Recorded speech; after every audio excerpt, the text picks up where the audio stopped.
नमस्कार मित्रांनो मी अक्षय कदम स्वागत करतो तुमचं आपल्या नवीन एका व्हिडिओमध्ये। मित्रांनो नारी शक्ती दूत तर या ॲपसाठी नवीन अपडेट आलेला आहे। मित्रांनो बऱ्याच जणांना पत्ता टाकण्यासाठी संभ्रम झालेला होता, माहेरचा पत्ता टाकायची की सासरचा पत्ता टाकायचा। तर ॲप मध्ये मित्रांनो पत्ता टाकण्यासाठी आता नवीन बदल करण्यात आलेला आहे। तर कशा प्रकारचा बदल झालेला आहे तर या व्हिडिओ मध्ये आपण सर्व माहिती पाहणार आहोत आणि फॉर्म कशा प्रकारे भरायचा आहे तर A to Z सर्व माहिती या व्हिडिओ मध्ये पाहणार आहोत। तर चला मित्रांनो व्हिडिओला सुरुवात करूया। सर्वात पहिले तर मित्रांनो तुम्हाला प्ले स्टोर वरती यायचं आहे। प्ले स्टोर वरती आल्याच नंतर नारी शक्ती दूत तर हे ॲप तुम्हाला सर्च करायचं आहे। त्यानंतर हे ॲप मित्रांनो तुम्हाला इन्स्टॉल करून घ्यायचं आहे, किंवा मग तुम्ही जर ऑलरेडी नारी शक्ती दूत हे ॲप डाउनलोड केलेलं असेल तर ते ॲप मित्रांनो तुम्हाला एक वेळेस अपडेट करून घ्यायचं आहे। त्यानंतर हे ॲप तुम्हाला ओपन करून घ्यायचं आहे। त्यानंतर या ॲपचा अशा प्रकारचा इंटरफेस येईल। तर येथे तुम्हाला स्किप याच्यावरती क्लिक करायची आहे। त्यानंतर तुम्हाला अर्जदार महिलेचा येथे मोबाईल क्रमांक टाकायचा आहे। मोबाईल क्रमांक टाकल्याच्या नंतर या डिक्लेरेशन बॉक्स वरती येथे क्लिक करायची आहे। त्यानंतर येथे स्वीकारा याच्यावरती क्लिक करायची आहे। त्यानंतर येथे लॉग इन बटनावरती क्लिक करायची। OTP टाकल्याच्या नंतर व्हेरीफाय OTP या बटनावरती क्लिक करायची। तर येथे बघू शकता तुमचे प्रोफाईल अपूर्ण आहे, कृपया प्रथम तुमचे प्रोफाईल अपडेट करा। तर येथे आपली माहिती भरण्यासाठी येथे क्लिक करा याच्यावरती क्लिक करायची। त्यानंतर येथे अर्जदार महिलेचं संपूर्ण नाव टाकायचं आहे। त्यानंतर येथे अर्जदार महिलेजवळ जर ईमेल ID असेल तर ईमेल ID टाकू शकता, नसेल तर काही गरज नाही। त्यानंतर येथे अर्जदार महिलेचा जिल्हा येथे सिलेक्ट करायचा आहे। त्यानंतर येथे तालुका सिलेक्ट करायचा आहे। तालुका सिलेक्ट केल्याच्या नंतर येथे नारी शक्ती टाईप, तर येथे अर्जदार जर महिला असेल तर येथे सामान्य महिला याच्यावरती क्लिक करायची, किंवा मग CSC चालक जर रजिस्ट्रेशन करत असाल तर येथे सेतू याच्यावरती क्लिक करायची आहे, किंवा मग येथे वेगवेगळ्या पदांची नावे येथे देण्यात आलेली आहे। तर येथे तुमच्या पद्धतीने येथे सिलेक्ट करून घ्यायचे। त्यानंतर अपडेट करा याच्यावरती क्लिक करायची। तर येथे अर्जदार महिलेची प्रोफाईल येथे सक्सेसफुली भरलेली आहे। त्यानंतर येथे नारी शक्ती दूत तर या ऑप्शन वरती येथे क्लिक करायची। तर येथे अर्ज भरायला सुरुवात करण्यापूर्वी तुम्हाला येथे हमीपत्र डाउनलोड करावं लागणार आहे। तर येथे हमीपत्र डाउनलोड करण्यासाठी ते महिलांच्या योजना याच्यावरती क्लिक करायची। त्यानंतर येथे हमीपत्र PDF डाउनलोड करा या ऑप्शन वरती येथे क्लिक करायची। त्यानंतर तुमच्या फाईल मॅनेजर मध्ये अशा प्रकारचं हे हमीपत्र डाउनलोड होईल। तर येथे तुम्हाला एक एक करून सर्व बॉक्स वरती येथे टिक करायची आहे। टिक केल्याच्या नंतर तुम्हाला येथे उजव्या साईडला कोपऱ्यात तुम्हाला अर्जदार महिलेची सही आणि नाव लिहून घ्यायचंय। त्यानंतर येथे अर्जदार महिलेच्या गावाचं नाव टाकायचंय। त्यानंतर येथे ज्या दिवशी तुम्ही फॉर्म भरत आहात किंवा मग अप्लाय करत आहात ती तारीख येथे टाकून घ्यायची। ही सर्व माहिती भरल्याच्या नंतर तुम्हाला या हमीपत्राचा फोटो काढून घ्यायचा आहे। हे हमीपत्र तुम्हाला पुढे अपलोड करावं लागणार आहे। त्यानंतर तुम्हाला येथे मुख्यमंत्री माझी लाडकी बहीण योजना तर या ऑप्शन वरती येथे क्लिक करायची। त्यानंतर येथे लोकेशन साठी परवानगी विचारण्यात येईल, तर येथे अनुमती द्या याच्यावरती क्लिक करायची। तर येथे बघू शकता सर्वात पहिले महिलेचे संपूर्ण नाव, अर्जदार महिलेचं आधार कार्ड वरती अशा प्रकारचं नाव असणार आहे, तर तसं नाव तुम्हाला या बॉक्स मध्ये टाकायचं आहे। नाव टाकल्याच्या नंतर येथे पतीचे किंवा मग वडिलांचे नाव टाकायचे। अर्जदार महिलेचं जर लग्न झालेलं असेल तर येथे पती याच्यावरती क्लिक करायची आहे आणि येथे अर्जदार महिलेच्या पतीचं नाव टाकून घ्यायचे। अर्जदार महिला जर अविवाहित असेल तर येथे वडील याच्यावरती क्लिक करायची आणि येथे वडिलांचं नाव टाकून घ्यायचे। त्यानंतर येथे अर्जदार महिलेचे लग्नापूर्वीचे नाव काय आहे तर ते या बॉक्स मध्ये टाकायचे। त्यानंतर येथे अर्जदार महिलेचा जन्मदिनांक टाकून घ्यायचे। येथे जन्मदिनांक निवडा याच्यावरती क्लिक करायची। त्यानंतर येथे जन्मतारीख निवडण्यासाठी येथे जुलै 2024 याच्यावरती क्लिक करायची आणि येथे तुम्ही जन्मवर्ष येथे सिलेक्ट करू शकता। जन्मवर्ष सिलेक्ट केल्याच्या नंतर येथे महिना सिलेक्ट करण्यासाठी या बाणाच्या सिम्बॉल वरती येथे क्लिक करायची आणि येथे महिना चेंज होणार आहे। त्यानंतर येथे तारीख सिलेक्ट करायची आणि ओके वरती क्लिक करायची। तर अशा प्रकारे येथे जन्मतारीख येईल आणि येथे अर्जदार महिलेचं वय दाखवण्यात येईल। त्यानंतर येथे अर्जदाराचा पत्ता आणि इतर माहिती विचारण्यात येईल। येथे अर्जदाराचा संपूर्ण पत्ता, तर येथे अर्जदार महिलेचा सध्याचा जो पत्ता आहे तर तो पत्ता इथे टाकून घ्यायचा आहे। त्यानंतर येथे आधार कार्ड नुसार पत्ता, तर आधार कार्ड वरती जशा प्रकारचा पत्ता आहे तर तसा पत्ता तुम्हाला इथे सिलेक्ट करायचा आहे।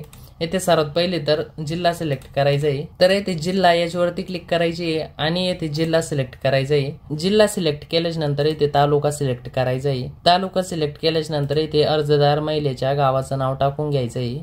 गावाचं नाव टाकल्याच्या नंतर येथे ग्रामपंचायतचं नाव टाकून घ्यायचं आहे। त्यानंतर येथे पिनकोड टाकायचा आहे। पिनकोड टाकल्याच्या नंतर येथे अर्जदार महिलेचा मोबाईल क्रमांक टाकून घ्यायचा आहे। मोबाईल क्रमांक टाकल्याच्या नंतर इथे अर्जदार महिलेचा आधार क्रमांक टाकून घ्यायचा आहे। त्यानंतर इथे शासनाच्या इतर विभागामार्फत राबविण्यात येणाऱ्या आर्थिक योजनेचा लाभ घेत आहात का, तर इथे होय किंवा नाही म्हणून ऑप्शन असेल। तर इथे अर्जदार महिला जर शासनाच्या इतर विभागामार्फत राबविण्यात येणाऱ्या आर्थिक योजनेचा लाभ घेत असेल, 1,500 रुपयांपेक्षा जर जास्तचा आर्थिक लाभ घेत असेल, तर इथे अर्जदार महिला यासाठी अर्ज करू शकत नाही। परंतु 1,500 रुपयांपेक्षा कमी जर आर्थिक लाभ घेत असेल तर इथे अर्जदार महिला अर्ज करू शकते। होय वरती क्लिक केल्याच्या नंतर इथे लाभाची रक्कम किती आहे, म्हणजे किती रुपयांचा आर्थिक लाभ अर्जदार महिला घेत आहे, तर ती अमाऊंट इथे टाकावं लागणार आहे। किंवा मग आर्थिक लाभ घेत नसेल तर नाही वरती क्लिक करायची। त्यानंतर इथे अर्जदार महिलेची वैवाहिक स्थिती काय आहे, तर ते इथे तुम्हाला सिलेक्ट करायचं आहे। अविवाहित असेल तर अविवाहिताला सिलेक्ट करायचं आहे, लग्न झालेले असेल तर विवाहिताला सिलेक्ट करायचं आहे, किंवा मग विधवा असेल तर विधवा, परित्यक्ते असेल किंवा मग निराधार असेल किंवा मग घटस्फोटित असेल, तर यापैकी एक ऑप्शन तुम्हाला इथे सिलेक्ट करायचं आहे। त्यानंतर इथे महिलेचा जन्म परप्रांतीयात झाला आहे का, अर्जदार महिलेचा जर जन्म दुसऱ्या राज्यात झाला असेल तर इथे होय वरती क्लिक करायचे आहे। होय वरती क्लिक केल्याच्या नंतर इथे कोणत्या राज्यात जन्म झाला तर ते राज्य इथे सिलेक्ट करायचे, आणि दुसऱ्या राज्यातील जर नसेल तर इथे नाही वरती क्लिक करायची। त्यानंतर इथे अर्जदाराचे खाते असलेल्या बँकेचा तपशील, तर इथे अर्जदार महिलेच्या बँकेचं नाव तुम्हाला टाकून घ्यायचं आहे। स्टेट बँक ऑफ इंडिया अशा प्रकारे बँकेचं नाव इथे टाकून घ्यायचं आहे, किंवा मग महाराष्ट्र ग्रामीण बँक किंवा मग पंजाब नॅशनल बँक अशा प्रकारे इथे बँकेचं नाव टाकून घ्यायचं आहे। बँकेचं नाव टाकल्याच्या नंतर इथे बँक खातेधारकाचे नाव, तर इथे अर्जदार महिलेचं नाव टाकून घ्यायचं आहे। नाव टाकल्याच्या नंतर इथे बँकेचा अकाउंट नंबर टाकून घ्यायचा आहे। त्यानंतर इथे बँकेचा IFSC कोड काय आहे तर तो टाकून घ्यायचा आहे। ही सर्व माहिती तुम्हाला बँकेच्या पासबुक वरती मिळून जाईल।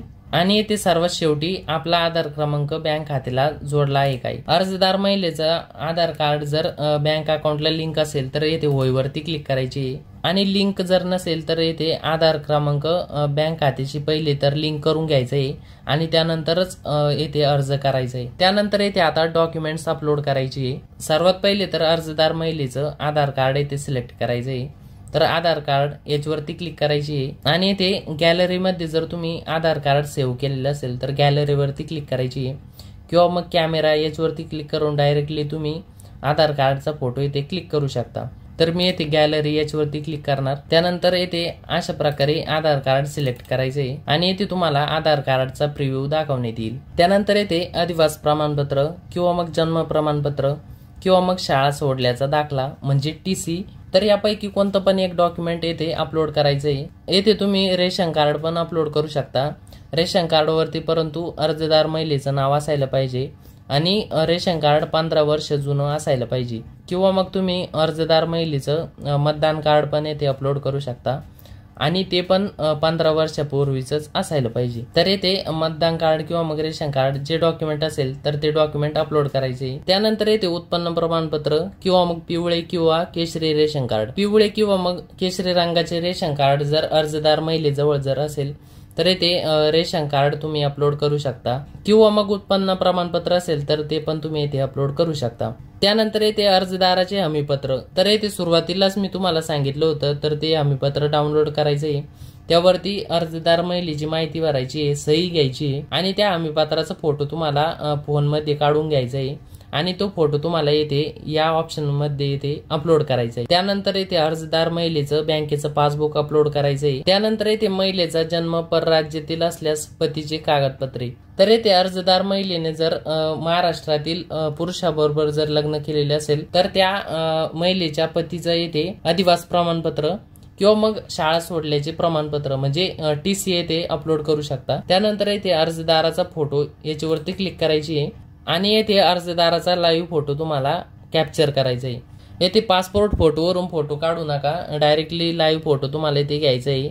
बरेच जण येथे फोटोवरून फोटो काढत आहे, तर इथे डायरेक्टली लाईव्ह फोटो काढायचा आहे, म्हणूनच येथे कॅमेरा डायरेक्टली ओपन होतोय, किंवा मग येथे गॅलरीचं ऑप्शन असायला पाहिजे होतं जर पासपोर्ट फोटो जर येथे अपलोड करायची होती। तर येथे लाईव्ह फोटो तुम्हाला घ्यायचा आहे। फोटो काढल्याच्या नंतर येथे बरोबरची टिक येईल, तर या टिक वरती इथे क्लिक करायची, आणि सर्वात खाली तुम्हाला इथे या डिक्लेरेशन बॉक्स वरती क्लिक करायची आहे, आणि स्वीकारा याच्यावरती क्लिक करून माहिती जतन करा याच्यावरती क्लिक करायची। त्यानंतर अर्जदार महिलेची जी माहिती आपण भरलेली आहे तर त्याचा प्रिव्ह्यू येथे दाखवण्यात येईल।